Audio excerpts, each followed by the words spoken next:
Hey there, my friend. It's Trisha Carr. Real quick before we head into this episode, I just want to make sure that you know about Modern Mystic Life, a subscription service for spiritual mentoring and education. The monthly subscription is only $11.11 per month.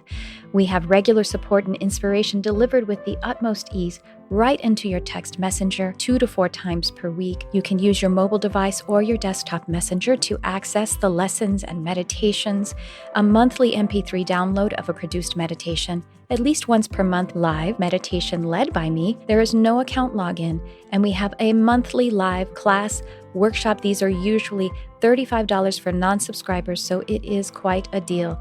And the community is amazing.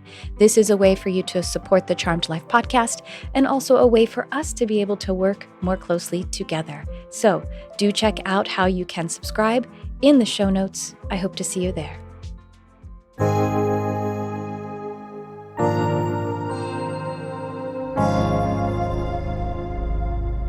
Hello and welcome to the Charmed Life podcast.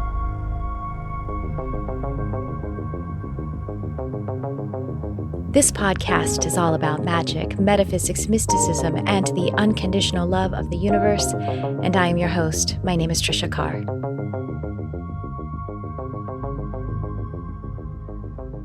This episode, goodness. I have an amazing, really just beautiful, but also like juicy conversation with my guest in this episode. I'm so excited for you to connect with it. And I definitely want you to listen to the whole episode, which I guess a lot of people actually do listen to the whole podcast episode. But I want you to listen to the whole episode because at the end, the super juicy stuff happens. Okay, there's my tease. I'm going to tell you who it is. But I first want to just thank you so much, welcome you to the channel, remind you that you can leave us a review on the podcast. That really helps to boost it in the light and the algorithm. And that if you want to share it with anyone too, that would be amazing. Also, I want to make sure that you are subscribed to my newsletter because the newsletter, my email list, I'm sending out channeled messages and specials and gifts and also the announcements for the programs that are coming up because this year we have intuitive psychic development programs. We have the animal communication program coming soon and multidimensional mediumship and a lot of other different ones. And of course, Modern Mystic Life, where you can either drop in or you could subscribe. And I highly recommend you subscribe because it's only $11, only $11 a month.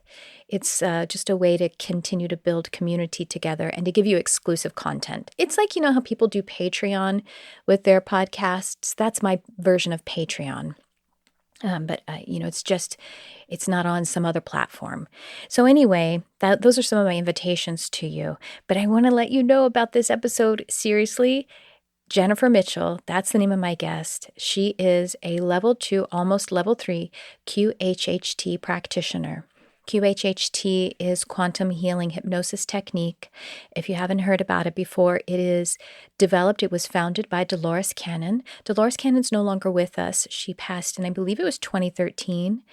And she is a true pioneer in just so much spiritual self-work and also in the area of hypnosis as a spiritual technique or method for healing and self-discovery and for being on your soul mission, for understanding what that is. Check out all of Dolores's books. I think Jennifer mentions that she's written like 19. I've read at least 5 of them that I can think of off the top of my head.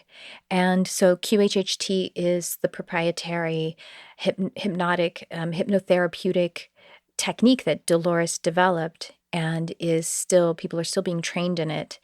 And Jennifer Mitchell is a level 2, as she says, on her way to being level 3 practitioner. Jennifer has a fascinating story that she shares at the end about a client of hers who uncovered an alien abduction and with proof. There's actual proof. So anyway, I'll leave that to you. No spoilers, but we also, in this episode, I have a clairvoyant vision of an elf that wants to give a message to Jennifer. It's a fun episode. But above all of that, Jennifer is so heart-based, kind, wise, really fully educated and fully embodied in this soul work as a guide and as a hypnotherapist. So this is what I have for you, this conversation with Jennifer Mitchell. Do be sure that you are checking the show notes afterward. Anyway, we'll get to that afterward. For now, I invite you to this really exciting, conscious conversation with Jennifer Mitchell, and I'll chat with you on the other side.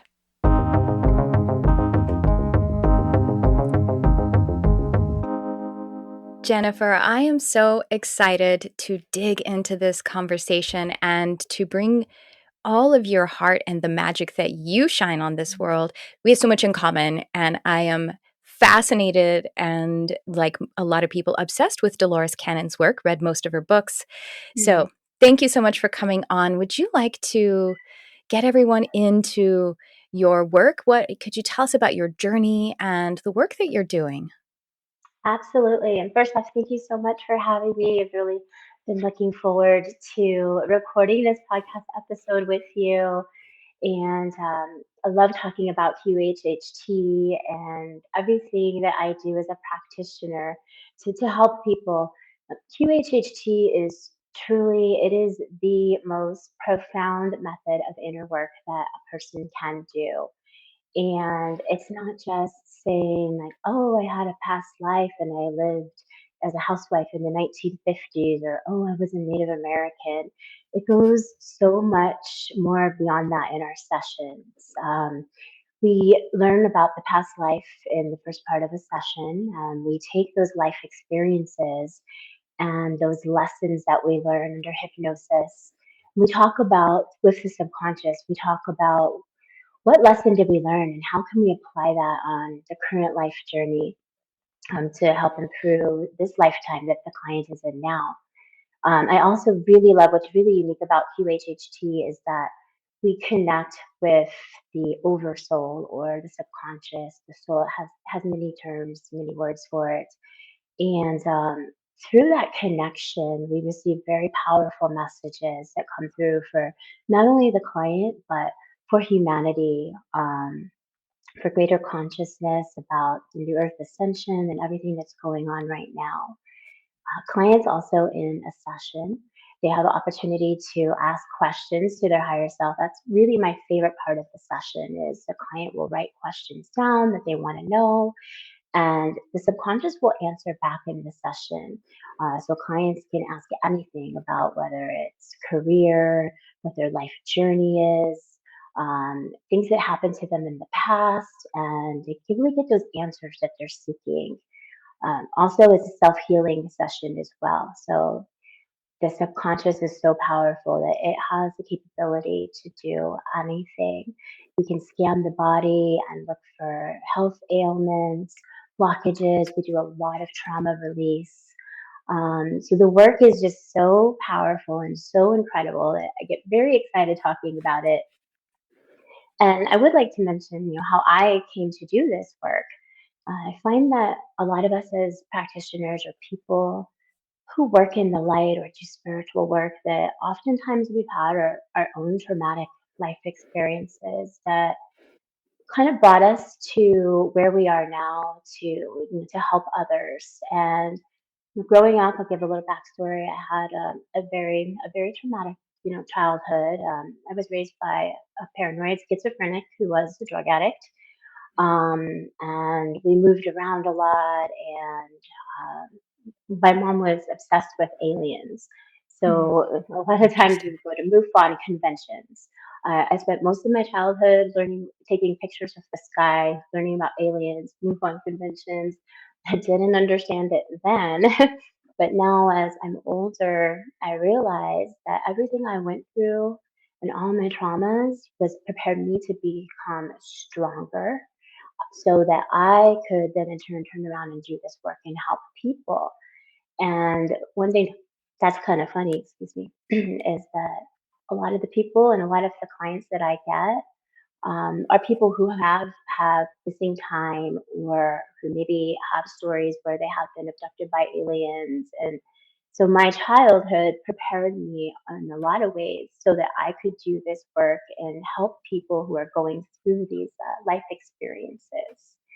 And my first session was back in 2017, with a practitioner who her own DeWitt. Mhm. And in my session, my subconscious told me that I was going to be a practitioner and that I needed to do this line of work. So here I am now. I've been doing this work now, consistently full time for about 2 years, and Wow. I love it. I am making a note because I have to make sure everyone gets a link for Jeroen has been on 2 times, maybe 3 times, but I think 2 times. And so he is a QHHT practitioner that Jennifer had the first time you ever had Yeah, experienced it. Had you yeah. been interested in QHHT before? I mean, maybe you must have heard about it since you booked the session, but Mhm. were you reading Dolores's books and everything Yeah, before your session? Dolores Cannon. Where do I begin? She was amazing. I like to refer to her as like a spiritual pioneer. Such a pioneer. Yeah, I mean, like what she did in this work, but as a woman. I mean, she started in the 50s, right? I mean, women didn't even have careers in the 50s. I mean, it was hard no, for them to. And no one, the only thing hypnosis was used for was weight loss and smoking. And I yeah, mean, it's just, anyway, I'll let you talk about it. yeah. Obviously, I'm obsessed with her too. I mean, just like No, so ahead of her and time. Talk about an indigo child, definitely, someone who came yeah. like way before her time. It's amazing. Anyway, go Mhm. ahead. Tell us about So Dolores. really, she pioneered the industry solo. Mhm, I feel mhm, like nobody was really doing this work, and in a time at that where she was ridiculed for the work that she was doing, she changed the thinking of so many millions of people around the world. And she's a recorder of lost knowledge and all of the amazing stories and things that she uncovered. She's authored over, I think, 19 books, I believe she ended up writing. And so she was really my inspiration. I stumbled across, I think, one of her YouTube videos, and my mind was blown, and I went down this Dolores rabbit hole. I like reading all her books and watching as many videos as I could, and then it's like, who is this lady? She looks like she should be knitting blankets for her yeah, godchildren, but she's talking about alien abductions and a new Earth, and she's talking about the Atlanteans and mhm, all these fascinating like mind candy. And what was interesting though is that I feel like it was stuff that I already deep down I knew, mhm, and maybe I didn't want to admit that I knew, and that's what fascinated me the most. Was it's like, I feel like I know this stuff, and like, I'm just remembering it.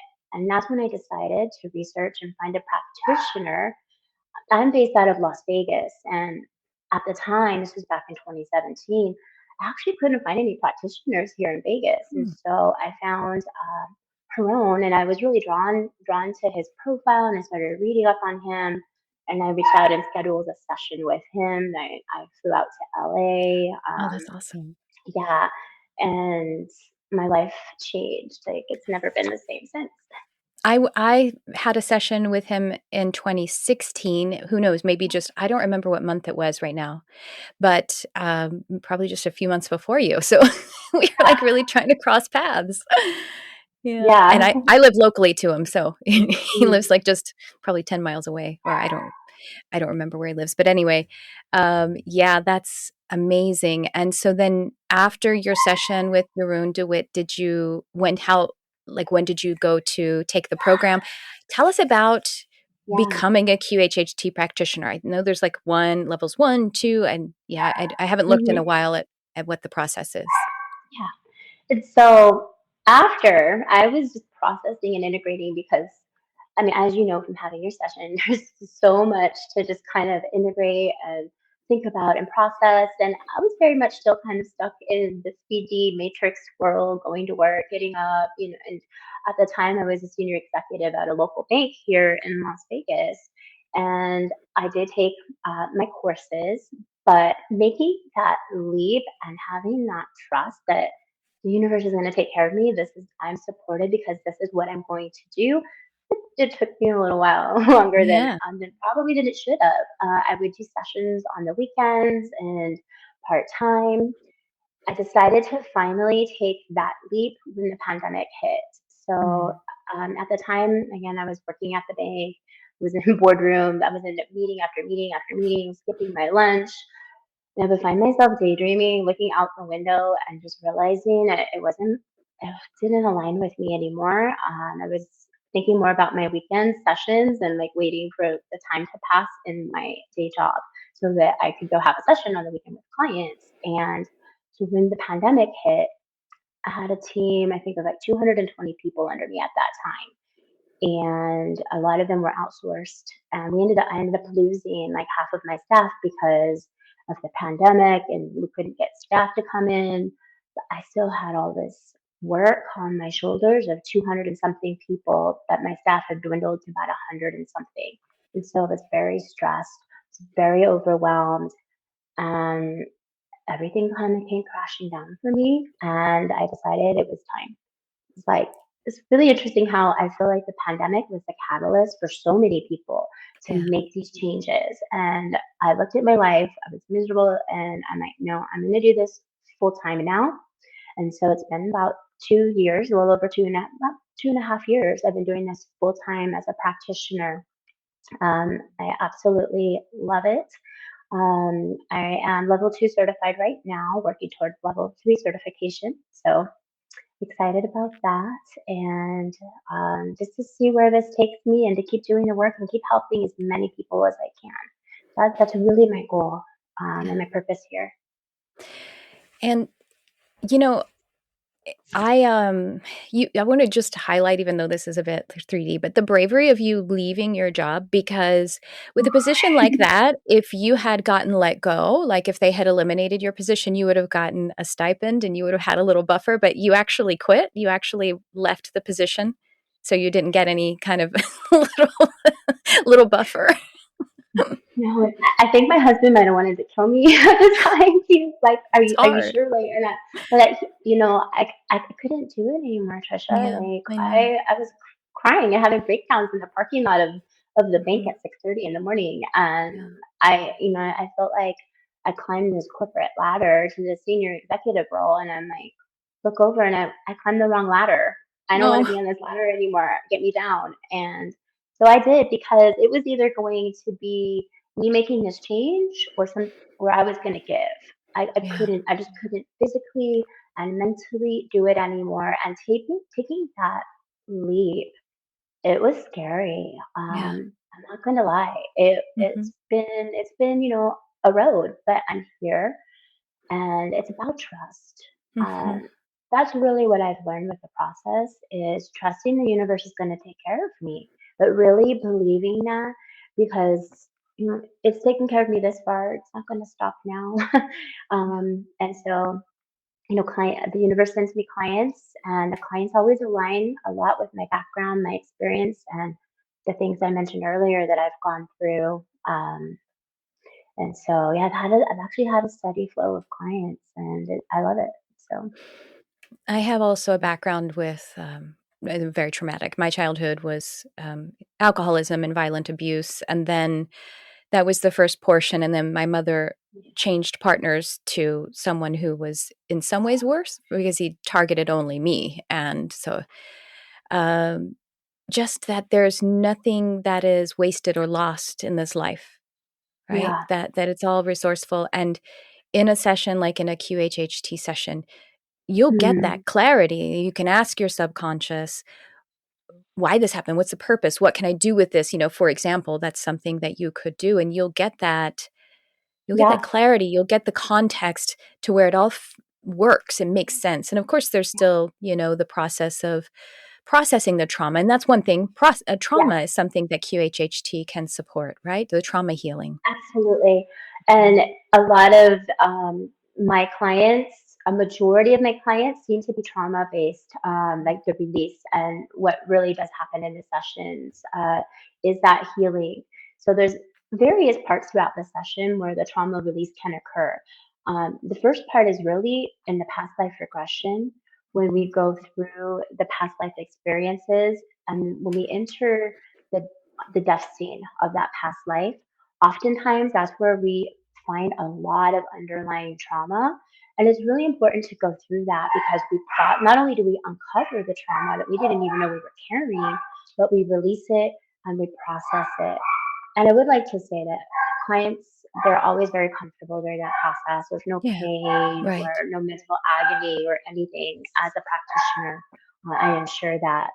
And then in the next part, where a lot of trauma release is uncovered, is in the body scan, where we're working with the subconscious, and the subconscious is scanning the body.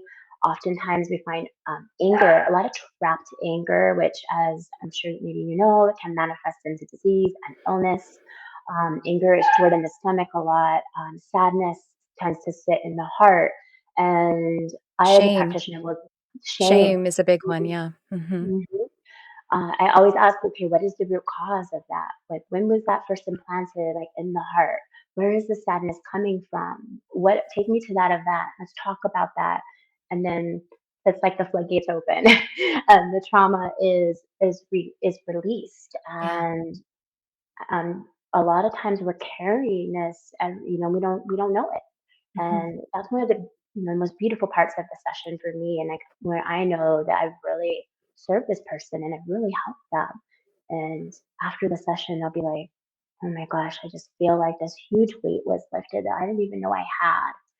Um, You know, but one thing with I would like, oh, sorry. Oh, I'm sorry. No, please go ahead. And another thing I would like to say, to your point earlier about Mhm. trauma and what we experience in our life, and this comes up a lot in sessions, is that we sign up for that before this Yeah. lifetime. We Mhm. we pick a life, we pick our experiences, and the experiences are custom tailored to the lessons that we need to learn. So everything that we go through, everything we experience in this life is because we've chosen to learn that lesson. We've chosen Mhm. that experience, whether it's to make us stronger or because we at a soul level haven't learned that lesson yet from a previous life. Everything that we Mhm. go through is for a reason. Yeah. I also, as we dispatch ourselves before life, and we pick that family, and we can Yeah. see the probabilities, or we can see what's already there. I was the youngest. This mess of my family had already started, and I could obviously, from a soul level, see my mother's trauma in her past, which might lead her to the second family that she created.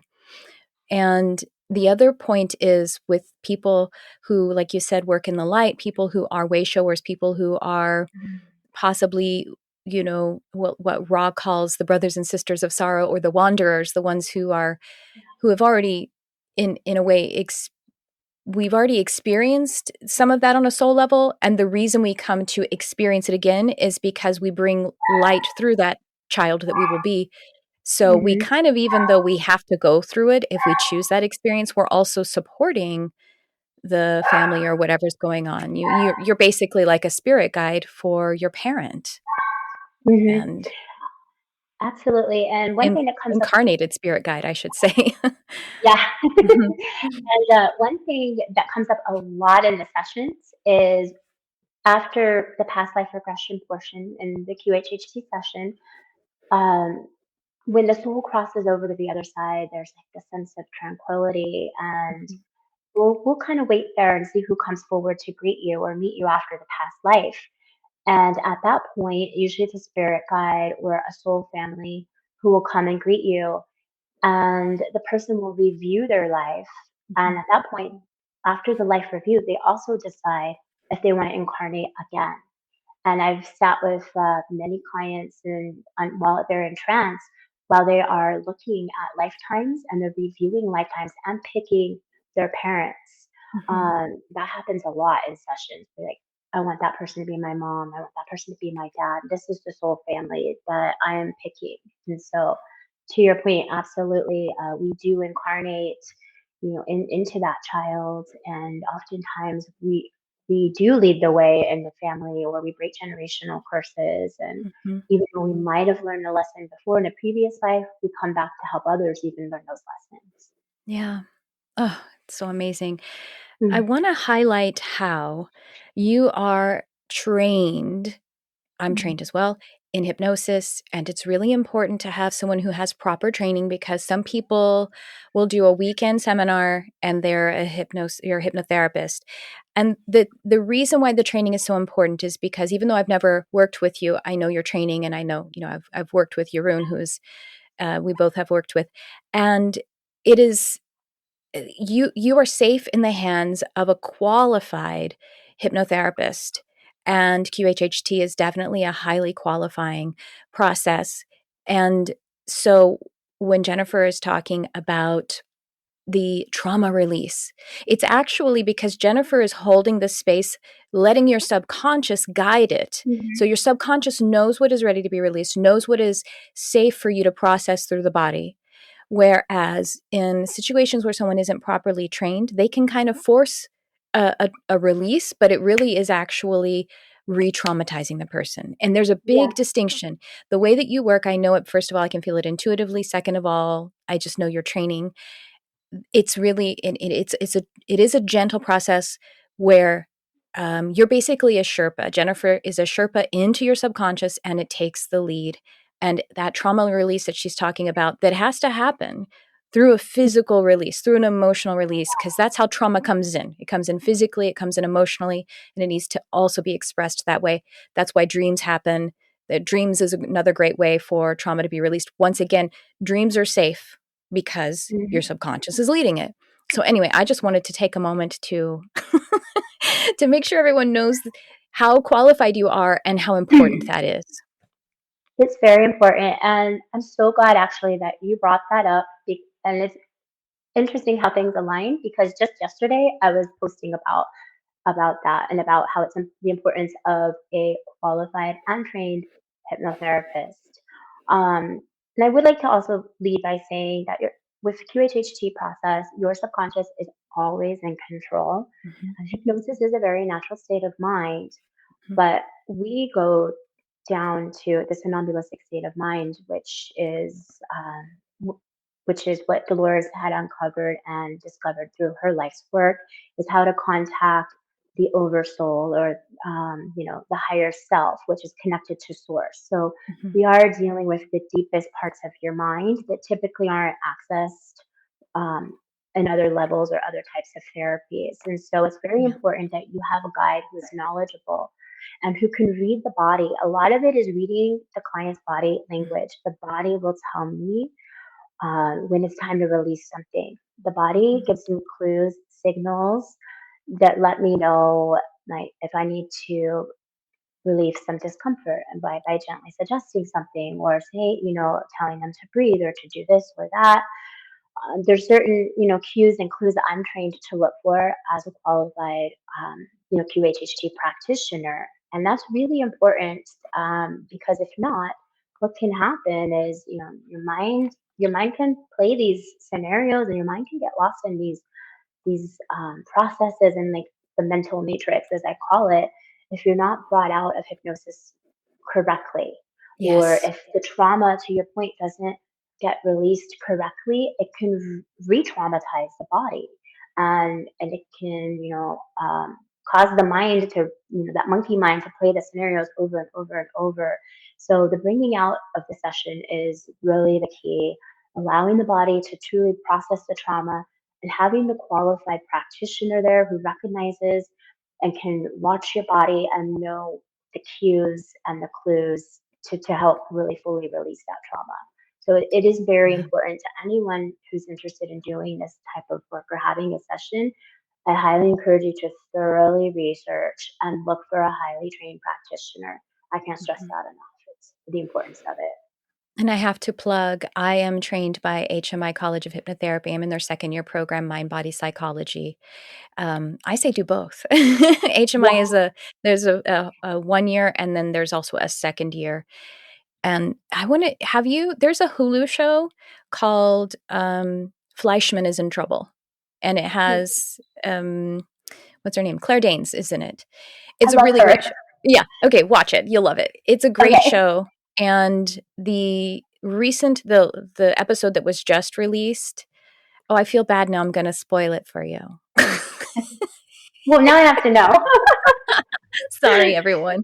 Well, not really, because you'll still like appreciate. It's not really like a big reveal, but anyway, she's clearly the character is clearly in a state of anxiety and like holding a lot of trauma in her body. She goes to like a yoga retreat, and she Hmm. has a primal scream session. Which, by the way, I I don't really I don't know when or how those are beneficial. It can be very dangerous. So she was this practitioner, and he's like, okay, scream.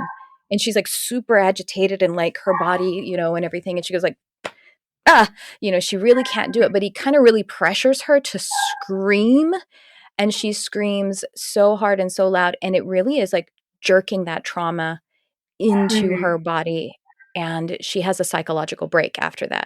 And he just Yeah. like send her on her way, and there she goes. It's like such a great example of what not to do. So once again, he's just like Gosh. not able to take her, like no sensory acuity, like you're talking about, looking at her body, Hmm. knowing what is, being gentle with her, knowing he doesn't have any of that training, this character. It's not a real person. So it's a great show anyway, so watch it. But that Yeah. last, I think it's the 6th episode.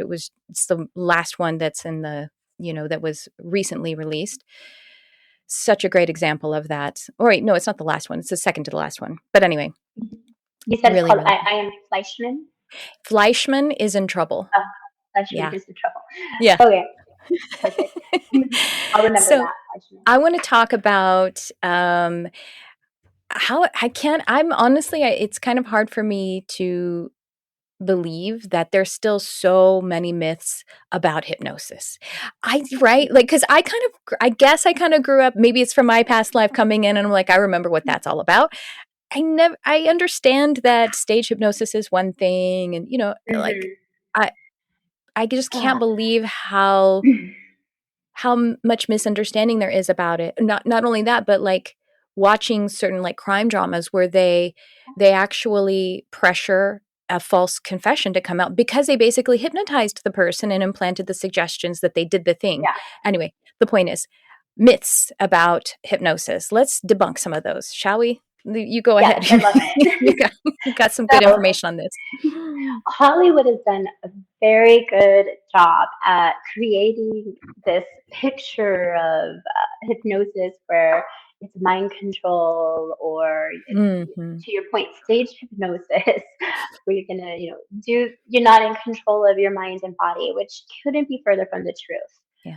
As I mentioned earlier, hypnosis is a very natural state of mind, and we actually work in the theta state.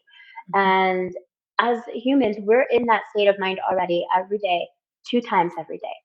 Once in the morning when we're waking up and kind of maybe in and out of that dreamlike state, and again at night as we're drifting off and falling asleep, we enter that hypnotic state again. And I'm sure anybody listening can relate. Like maybe you're falling asleep and then you wake up and you're like, oh my goodness, I forgot to do this or I forgot to do that. And it's kind of like that state where images and symbols and pictures start to come through as you're entering that dreamlike state. So that right there is where we work with hypnosis, is that theta state of mind. The client is very much aware. Well, the conscious mind isn't aware, but they are aware on a subconscious level of what's going on throughout the session. They're in control at all times. And the thing I would like to highlight is your higher self is in control, and your higher self loves you very much. It's not going to make you do anything that's dangerous or that it doesn't want to do or that doesn't serve your higher purpose. Or Um, embarrass you. Some people are worried, like, "Oh, I'm gonna right. say something that's embarrassing that I don't wanna Yeah. share with you." That is a common fear. Mhm. And I do always tell my clients that, that's actually never happened. Yeah. Everything that comes forward, it comes forward with a purpose. Mhm. There's a reason behind it, and your subconscious is releasing that information or telling you or saying these things because you need to know them in order to move forward on your current life path. Um, so yes, everyone can be hypnotized as well. I have a lot of people who come and they're like, I can't be hypnotized. That's not true. This is simply not true. Everybody, again, we all enter that state of mind twice a day. It's very natural. What I do find is your belief system needs to align. You need to truly, in your heart, you need to believe in this work, and we'll find out really quickly if you don't. Sometimes people resist, and you will and you can be hypnotized if you can simply just let go and relax and trust the process enough to allow it to happen. And that's the beauty of this type of work.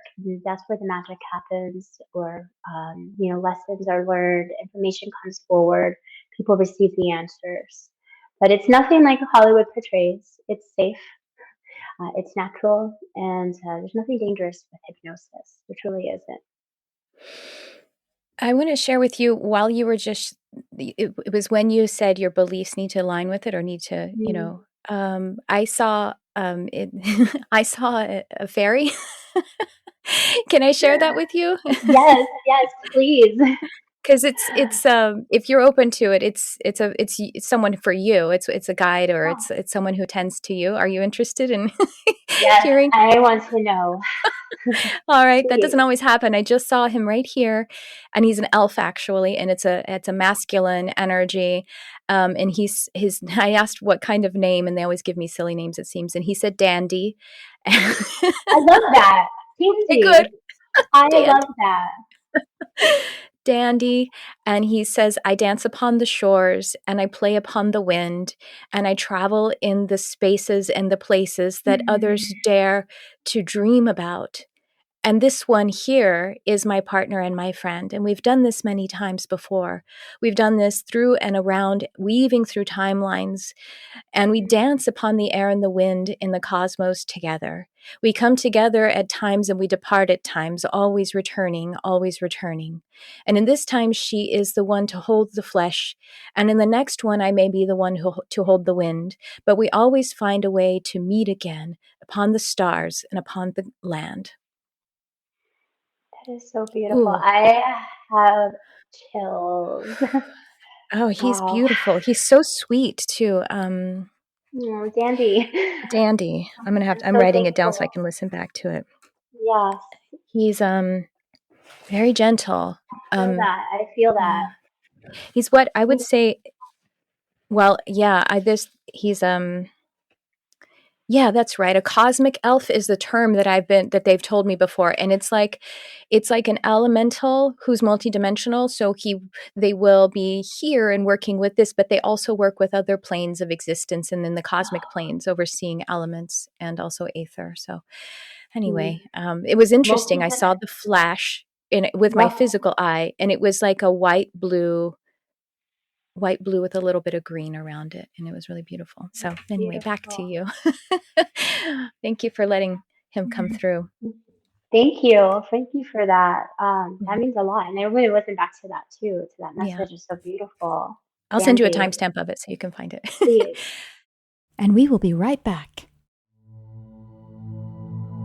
Hi there, it's Trisha. And before we continue with this podcast, I just want to make sure that you know that there is a big calendar of educational events for my Intuitive Healing Arts Academy. This is new branding, if you will, on my Academy of Teaching. What we have coming up is Intuitive Psychic Development Levels 2 and 3. Both of those will have a lot of practice time in it, because that is how you develop, enhance a new experience of your psychic and intuitive abilities, as well as teaching meditation and attunement from me. And we also have advanced channeling workshops, and we have 2 long form deep dive, which will include a certification for those who are interested in animal communication and healing, and multidimensional mediumship and channeling. So check out the link in the description. They're all coming up. It's going to be all throughout the year. I want to see you there, and I'm excited about it. And now back to the show. So, okay, back to the myths. Did we cover all Yeah, of that? I want to make sure. Yes, I think Hollywood so. likes to use it as a device, Yeah. Yes, Hmm. yes. And I think, really to maybe even scare us away from doing this type of work. I mean, Yeah. because if we're in that fear based mindset, we're not going to come and discover these modalities and these types of healing that's available. And so I encourage everyone out there, do your research. Yeah. There's a lot of sessions and information online. Find a practitioner if you're interested, if it calls to you for this type of healing or getting the answers, trauma release, past life. There's so many beautiful things that we do with QHHT. So, I do have something I want to ask you about because we're right in this area about qualified practitioners and everything. mm, Because I've had a couple of clients who had QHHT sessions that didn't work for them, but it's really, I'll tell you just one of them.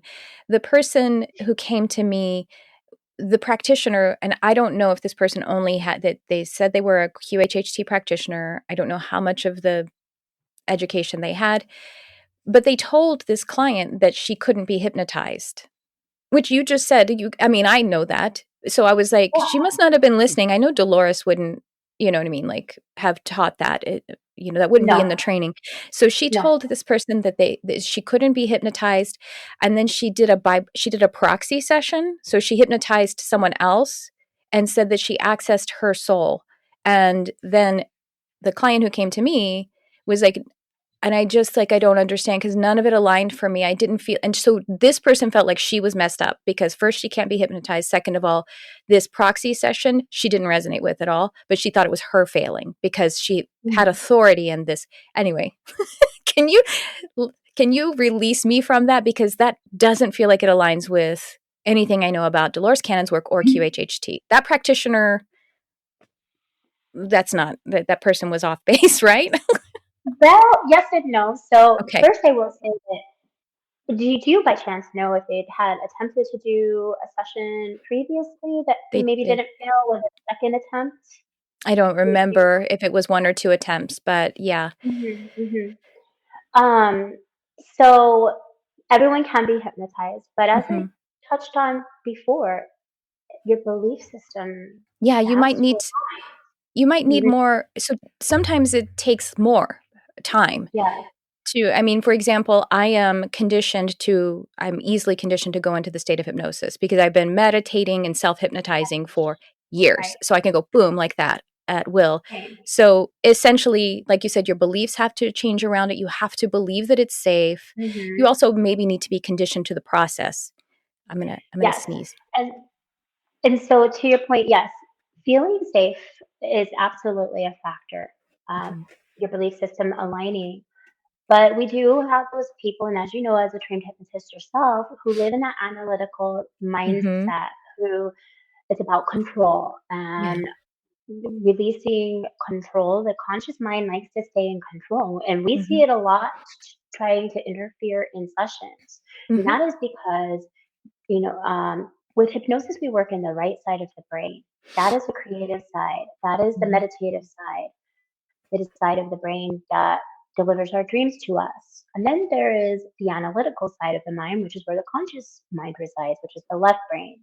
Mhm. Uh, I encounter a lot of left brain thinkers where it can sometimes be a challenge to get them to let go of that control because they start to analyze in the session. Mhm. Like they start to Yeah. overthink.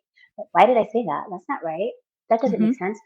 And as long as that part of the mind is running, this doesn't make sense. I can't. And they're trying to analyze the thoughts. It's hard for them. It's hard to reach that somnambulistic state of mind. So you have to practice and feel comfortable with you and be able to let go. Now, if somebody resists that a lot, I mean, as a practitioner, I have certain tools and tricks in my little tool chest that I can pull out. But ultimately, it's up to the person to let go, relax to that state, and trust the process enough. If they can't do that, then it's not that they can't be hypnotized, so they're not allowing it. And I will say that yes, we do as QHHT practitioners have a technique where we can proxy in, but usually I don't offer that up um, unless I feel called to do so. And I personally know a practitioner that does that for a lot of her clients. Her husband will be the proxy, and for people that are those left brain thinkers that just can't get there, sometimes they will offer that up and they will have her husband will contact the subconscious mind for that person. It's not something that I like to do. It essentially sounds like Yeah, channeling. So I'm essentially, very, yes, it's very just similar. channeling. And Yeah. so this person, yeah. So essentially, I mean, I do that in my intuitive session, my empathic channeling sessions. I induce myself, and I channel from their soul. Um, and that is it's in an alpha theta state. It's a little, Hmm. it goes theta for a little bit, but I've trained myself to know when, or they just kind of pull me up. So anyway, I have a lot of experience with it, so I can do that. Yeah. Like right when I channeled the message from Dandy, that was sort And of, Dandy. yeah, it was a little alpha theta. It was a little more on the alpha because I was like Hmm. telling them I don't want to go too deep because I don't want to go too long. But yeah, I let go, and then the channeled message comes through. So that's Hmm. the thing with QHHT. Is it always just one session? Because if you worked a little more therapeutically, if you worked like 3 sessions, 4 sessions, then you might be able to get them build the rapport, Hmm. build the trust, and shift the beliefs, and then bring them. I mean, I know Dolores did work therapeutically because sometimes when I do this process, I don't do QHHT specifically, but I do a process of past lives and then life between lives, superconscious, and I usually do them in different sessions because the Hmm. past life sometimes, as Dolores says in her books, sometimes it'll be something that's a little mundane that comes up first. Yeah. That's what they're comfortable connecting with. The next time they Mhm. may go a little deeper, then they're ready to go to the thing. Anyway, do you ever work multiple sessions to help to facilitate that trust and that conditioning to get the conscious mind to let go? Absolutely. It's a lot of talking And I did. oh no, no. And to your point, it is a lot about building that trust, establishing that rapport. And I guess this is a good time to kind of highlight too what goes on behind the scenes of a Sure. QHHT session. Mhm. One of the most important things about the session is the interview.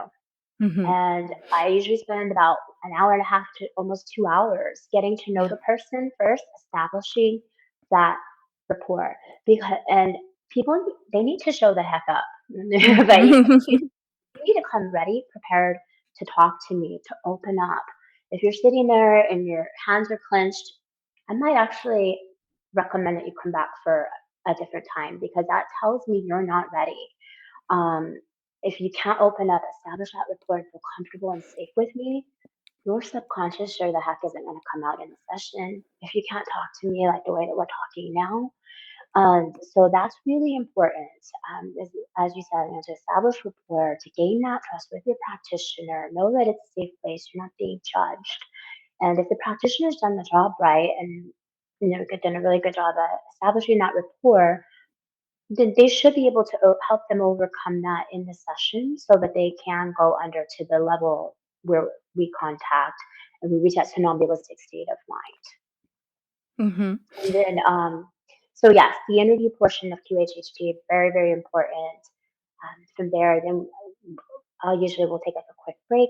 We go into the session, which lasts about usually about 2 hours under the hypnotic state, and then we do the debrief after, where we talk about what was learned and processing and integrating. Yeah. Mhm. Yes. So there's nothing, by the way, there's nothing wrong with someone not being ready. We are all in different No. parts of our journey. Mhm. And so there's nothing wrong with it. You're not being ready to release the conscious mind. Your body isn't ready to relax, or your heart isn't ready to Mhm. relax. It's okay that beliefs take some time to shift. I mean, obviously, Yes. we're all on whatever path, so it might be Mhm. something that you really consider before doing something that's like a deep, immersive process like this. Do you Exactly. recommend that people have some kind of spiritual or meditation practice that might make it easier for them? Because even if someone meditated for like 2 months before they came to you, like 10 minutes a day, they'd probably be able to enter that state more comfortable, more swiftly, I would say. What do you think about Yeah. that? Everyone is really different. Mhm. I have some clients who, even though they meditate, maybe don't get as deep as I would really like Oh, to for see them sure. go.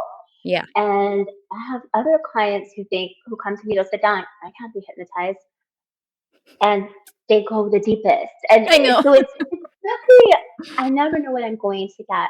And to your point, Trisha, there's nothing wrong with not being ready, but I do think that as a practitioner, I'm obligated to look for those cues and look for those signs in my clients, because if they're not ready, I don't want them to walk away thinking like, oh, QHHT doesn't work, Mhm, and or I'm and broken. Even worse, they or say I'm I'm broken. broken, Yeah, and uh-huh. that's not the case. The case is that you weren't ready. The cues were there, the signs were there, and that comes with time. I'll give you a little story. I did have a client when I first started, and I recognized the body language intuitively. Like she was clenching her knuckles so tight that they were turning white, and it was like the conversation, which should be a very natural flowing state of her, telling me about her life experiences. It was like us pulling teeth, and I remember thinking, she's not ready. But I was a little nervous. I was like, I don't want her to think I'm mean if I send her away. And she ended up not being ready, because she didn't feel quite comfortable, and she just wasn't ready to open up, and it wasn't her time. So Mhm. I did invite her back for a second session.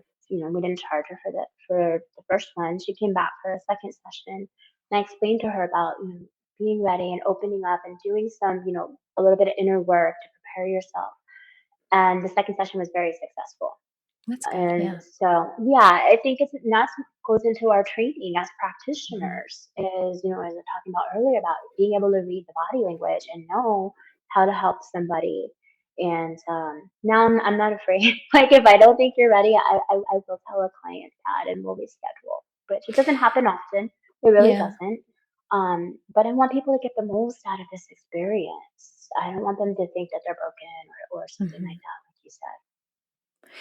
And QHHT is a sort of cataclysmic experience. Yeah. It more than it is therapeutic, because it's meant Mhm. to be one big immersive session, or maybe come back next year or in 2 years, right? Like, how Mhm. do you see people repeatedly? I mean, as opposed to where I do therapeutic hypnosis and we meet, like, I work with clients for a little while, and maybe sometimes we do, but when we do something that's like past life regression or the life between life, it is a 3-hour session or something. Yeah. So yeah, it's meant to be that big cataclysmic, catalytic Absolutely. experience, cracking the It soul open, asking your Mhm. soul big questions. So It is, and it is the deepest tool of personal development, the type of work that both of us are doing, Mhm. and it's life altering, and life changing. I had a client who messaged me the other day. I posted it on my Instagram. She said, "I am not the same person that I Yeah. was when I walked through your door last month. Everything has changed for me." And Mhm. when I get those messages, I just got chills. I get Yeah. chills, and because I know that, wow, this works. This makes a Yeah. difference. There's reasons why we have millions of practitioners. Not millions. We have thousands of practitioners worldwide, and so many people are stumbling across this type of work. It's because it's life changing, life altering. It's deep Mhm. healing at the soul level. We're That's what cracking the soul open, like you said. Yeah, and that's what my channeling sessions are like. I have a 90-minute chance, sometimes it's like a little more. That's what mine's like. It's like you do this once per year at most. And then I have other things that are more therapeutic, either shorter reading sessions or my hypnotherapy.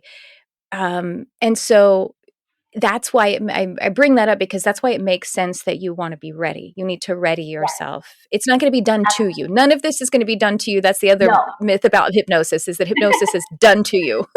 Mhm. Like I tell every client, they are in control. Your Mhm. subconscious, your oversoul, higher self, whatever you want to refer to it, is in the driver's seat. It brought you here today. It has information it wants to release to you, and things that need to happen to help you, and realign you on the correct path in this life. And so they are always in control. The subconscious higher self knows exactly what's going on at all times, and it will take care of the client during the session. So Yeah. This is a little tangential, but just last night in a lab that I was in for my mind body psychology program, and one of my fellow students was sharing a case about smoking cessation. She'd never done, a quit smoking client before, and people are saying, like, well, the most important thing you who have done it, they're like, you have to find out their why, because if they're like, oh, my wife wants me to quit, nope, bye. Bye. you I'm not going to take your money. Yeah. That's not going to work. So you have to want it, you have to be ready, and you have to Mhm. because it is a do, as I said, it's not a do to process, it's a do with. And you're there to be her guide Exactly. and her Sherpa. Yeah. Yes, Yeah. and that's all I am. As a practitioner, I am the guide. I'm there to look for those cues. I'm there to make sure, as we talked about earlier, to watch the body, to know when the trauma needs to be released, to walk them through the process and to ensure that they get the best, session for them, to get exactly what they need, all the answers to their questions that they wrote down and gave me.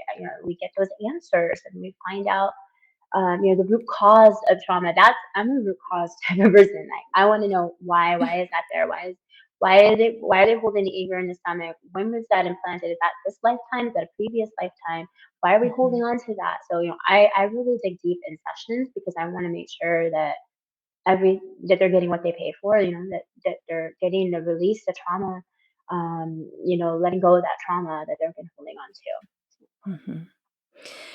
Let's begin our conclusion, if you will, with a juicy alien. I don't even like to call them aliens. I like to call them ETs just because they're on a different plane of existence, but we'll say aliens. People love Yes. alien abduction stories, love alien stories. And if you're interested in Dolores Cannon's work, you probably are interested in how we work with these interdimensionals. And so you have abduction experiences, stories, or do you have experiences of your own as well? That's another question. Maybe wherever you want to go What's with that. interesting is, as I touched earlier, a lot of my childhood was based on aliens. Like, um, I don't want to get into that, but it's like a Okay. lot of it was based That's on. fine. I was just trying to think of how deep to go. We only have a certain amount of time. Oh, that's fine. Yeah. Like I said earlier, my mom would take me to MUFON conventions at like 12, 13. She thought she was an alien. She told me I was an alien. And growing up, I didn't understand that, Mm. why is this happening? But now, as these people are coming through my door, I'm like, wow, I was really prepared. I'm your go-to. If you've had an abduction or think you've had an abduction or you think, you see something in this, come to me. I've seen it all. I've heard it all. One of my most unique sessions is a girl who came through the door. And, first I like to say everything's confidential. Nobody knows who my clients are. To talk, about the experiences. Yeah. And she felt she had missing time. She's like, Hmm. I don't understand what's going on. I have these pockets of time where I don't know what has happened to me. And her and her husband have been driving to the store and here in Nevada, on the outskirts of Nevada, and they don't recall making it to the store. They all of a sudden, like several hours have passed, and they're sitting on the Wow. couch, Oh, and he there's this too? random her and So him both too, of them. Oh, both of wow. them. That's There's fascinating. yeah, very fascinating. There's this random TV show on the TV that she's like, we would never be watching. And both of them, they look at each other, and she's like, do you remember going to the store? She's like, I don't remember anything. Like, and they look at the clock, and it had been like 4 or 5 hours. She tells me, in the session, like she was nervous. She's like, I'm really nervous, and she's like, says I've been having these dreams, and I don't know if they're dreams, but I keep dreaming this since this happened that I'm waking up on a spaceship, and the other night I'm falling asleep, and there's an orb hovering over my husband's cell phone. I saw it, and it zipped out the room. So I regressed her, and she had a fascinating past life, by the way. But then we get to the point after the past life, and we go through the death scene, and I call forward the subconscious. A lot. There was a lot that came forward, and so that missing time. First thing that her subconscious said is she needs to check her cell phone. The proof is there. Tell her to Oh, check the cell phone. Yes, she needs to check her cell phone because there's a video. They want the video. And that was why the orb was hovering over the cell phone, but it was on her cell phone. And so her subconscious said, look at the date and time of your missing time experience and you will find a video. And I just get chills talking about this. Yeah. And I'll get to that in a moment. Because we did look at her cell phone right after, really yeah. after the session, and was like, let's see the cell phone. And the her subconscious revealed that she and her husband have both signed up for this this life, and to be basically not an experiment, but they gather data from them. So they were being visited, and they were alien species was collecting samples from them in order to help humanity, and they were studying the DNA. And she had woken up on the ship. That she did recall that correctly. They tried to mask the memory and make it seem like a dream, but it wasn't. She had woken up and she sat up on the ship because she's more conscious. Her vibration was a little higher, they said, than her husband's. This was the reasoning that Mm. was given. And they tried to at that point they tried to rewrite the memory, and Mm. she was struggling with that. Like, she knew in her intuition, she knew that I don't think that this is a dream. I don't think I'm dreaming. So there were had been multiple abductions, and there was even one time where she went into her backyard and she looked and she was visited. It came down into her backyard, and she said that in the session, she's like, "They're pulling my consciousness out of my body." And Oh, Dolores yeah. talks about this. She's like they're sucking like my consciousness is being pulled, and she was being like pulled out of the body, and then she wakes up. Like she would find herself like in the bed, like waking up, like what happened. And so I get a lot of these stories, but this is, I think, the most interesting one because after the session, we look at the cell phone and she was scrolling through, and there's this video. And as I said earlier, I'm very well versed on taking pictures of the sky and analyzing photos since I was a child, looking for things. I've never in my life seen anything like what was on this woman's video. So she must have pulled off to the side of the road because the way the video is taken, it looks like she's standing on the side of the road, and it's right around dusk. It looks like dusk time, and in the sky there is three silver, round, rather large though, like orb-looking objects. Three silver ones, and they're all hovering in a line, perfectly aligned. They're like hovering, and then all of a sudden it goes, "Vroom," and then they flip, and then they align this way, and then this is where it gets really tricky. Oh, This, this is where?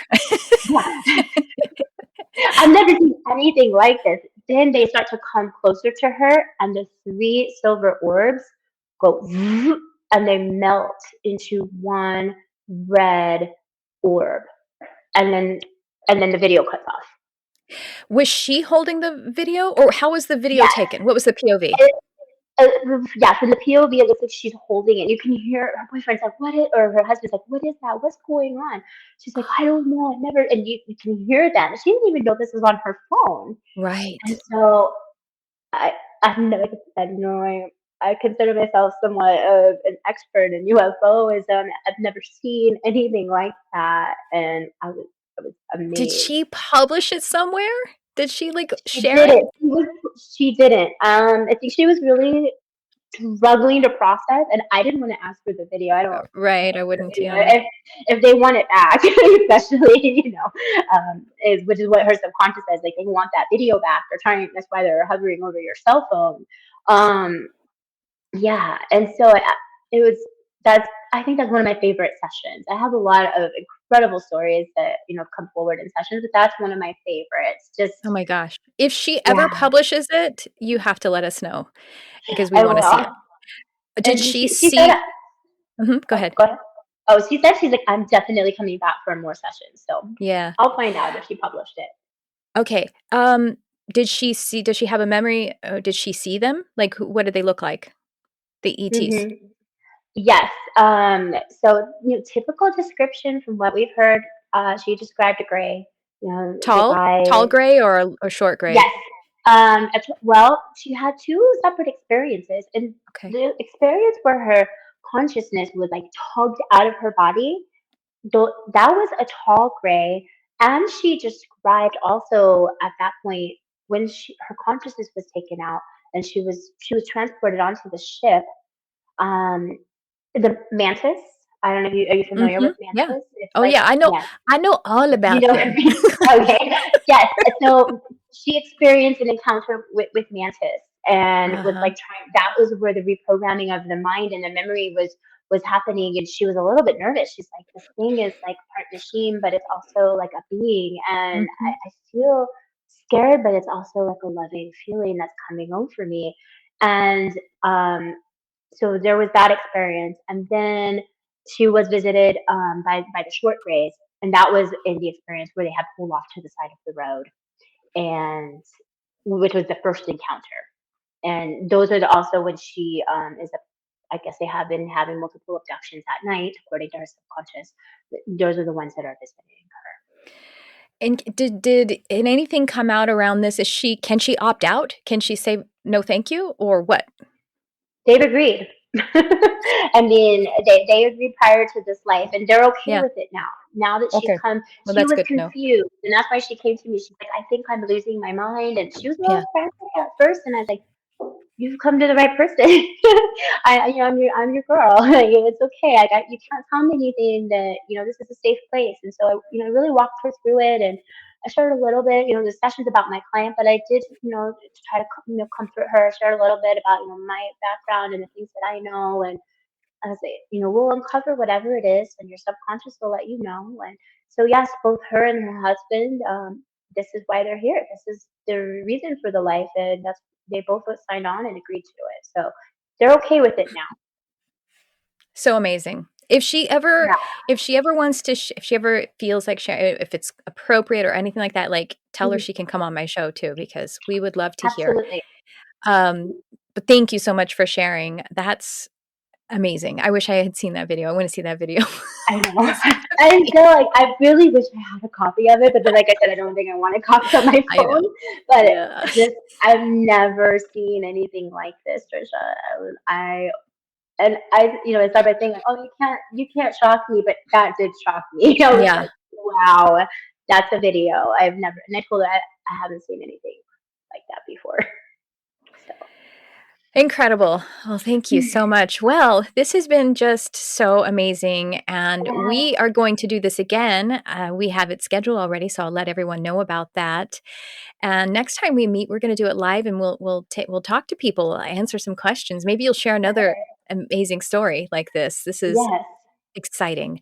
So, is there anything else you want to share with us before you leave? Ways that people can work with you, whatever you have going on, let us know, or anything else you want to share as we Yeah. close this. First, I would like to say, because I would imagine that maybe many of your listeners, people who have stumbled on, to your podcast, they might be going through something similar or transitioning on wherever they are on their spiritual journey. And if you are being called to step forward and work in the light and do a different, line of work, don't be scared. Yeah. You're Yeah. being called to it for a reason. Yeah. Trust me, I took the leap and I was frightened, and here I am. I'm still okay, and I'm helping people and fulfilling my purpose. So if you are out there listening to this and this message resonates with you, take that leap and trust. And for anybody who's interested in a session, it it's the most incredible, amazing experience that you will have. I am confident in that. You can reach out to me. I am in the Las Vegas area, as I previously mentioned. Um, Trisha, do you link my information in? Yes. You will. Yes. And Okay. do you do sessions only in person, or do you do remote sessions as well? Right now, I do sessions in person. However, very soon I will also be trained in BQH, which does open up for me to be able to do online sessions. And Okay, great. BQH is very similar to QHHT. It's just an online version. So Oh, yes, pretty soon I will be able to do the online sessions as well. good, good, good. Okay, awesome. Wow, Jennifer, such a cool time. I want seriously, we could, and I really do mean it. Like we have another session scheduled to get together Yes, and talk about this stuff, but we need to do this more often. So thank you so much for definitely. sharing and for the work that you do, for all of your encouraging. I love how you're encouraging us. I also had to make that transition. It's worth it. Yeah, And it so is. just thank you. Thank you for all the work that you're doing on our beautiful world.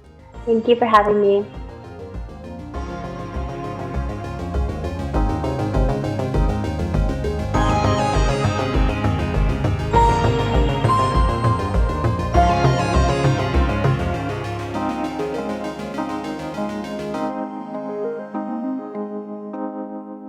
right? Okay, I wanted to tell you to check the show notes because as I'm publishing this, I think it's going to be tomorrow or the 2 days from the time that this gets published, where I'm actually going live with Jennifer. And so check the show notes. You'll see exactly when that's live. You can join us live and we will answer questions and you can, just connect with us on a live stream. And so in the show notes, you'll see a link to that, the time and everything, but you can click through on the link on YouTube and you can reserve, or you can, you click the bell or something like that. And then you can actually get a notification and know when to show up. But you can also just watch it on replay, which I will tell you, I highly recommend, obviously. I may actually publish the audio version on the podcast feed, so stay tuned for that. Anyway, I encourage you to find Jennifer, go and check out her information. If you're in the Las Vegas area, she's currently doing those sessions in person. And if you are not, just still follow her because she's about to receive her certification to do sessions remotely as well. So that'll be amazing. And we also mentioned in the episode Jeroen de Wit. So we have that linked below, the episodes where I had Jeroen on. And I need to talk to him. We need to get back together and have him on the show again. He's such a light. And I had a session with him. So I just encourage you to check out QHHT if it feels like you are ready for that experience. But I also tell you that, I do therapeutic hypnosis. And one of the things that I do is, I'm going to go ahead and link that below. I just got the invitation from Spirit as I'm saying this I have a special special package of sessions for doing a process. It's not QHHT, but we actually do, it's three or four sessions that we walk through a process like this. But do check that out because there may be limited space since I'm doing a lot more teaching and I have my book of clients. But, if it's available, I would love to work with you in that way. And Jennifer would love to work with you. If you're in Las Vegas, you definitely need to book with Jennifer. My QHHT experience was amazing. And you know what? I lost the recording of it, so I didn't even get to listen back to it. But it still resonates, it still echoes inside of my soul and my body and my mind. And I'm still drawing upon it, even though I lost the recording. There was obviously a reason why I lost the recording, so I could just let it percolate without the recording. So anyway, thank you so much for joining us on this episode. I hope you felt that resonance in your body and you felt an expectation of something really exciting and new for you, because I did, in hearing that amazing story about the alien abduction just helps you to get perspective that there's really much more important things going on than some of the things that kind of bog us down day to day. And, you can have those experiences regularly. And if you are guided, if you're interested, if you feel excitement, even if it seems challenging to open your abilities or to shift and become some kind of practitioner, if you want to be doing spiritual work every day, well, Jennifer and I encourage you to do that. And I have a place for you to help and grow and guide you in that if you feel led to that in my Intuitive Healing Arts Academy. You can find what's coming up in the show notes. And so with that, I will leave you with all of the excitement still in my heart and love for you. Thanks for tuning in. I love you, whoever you are.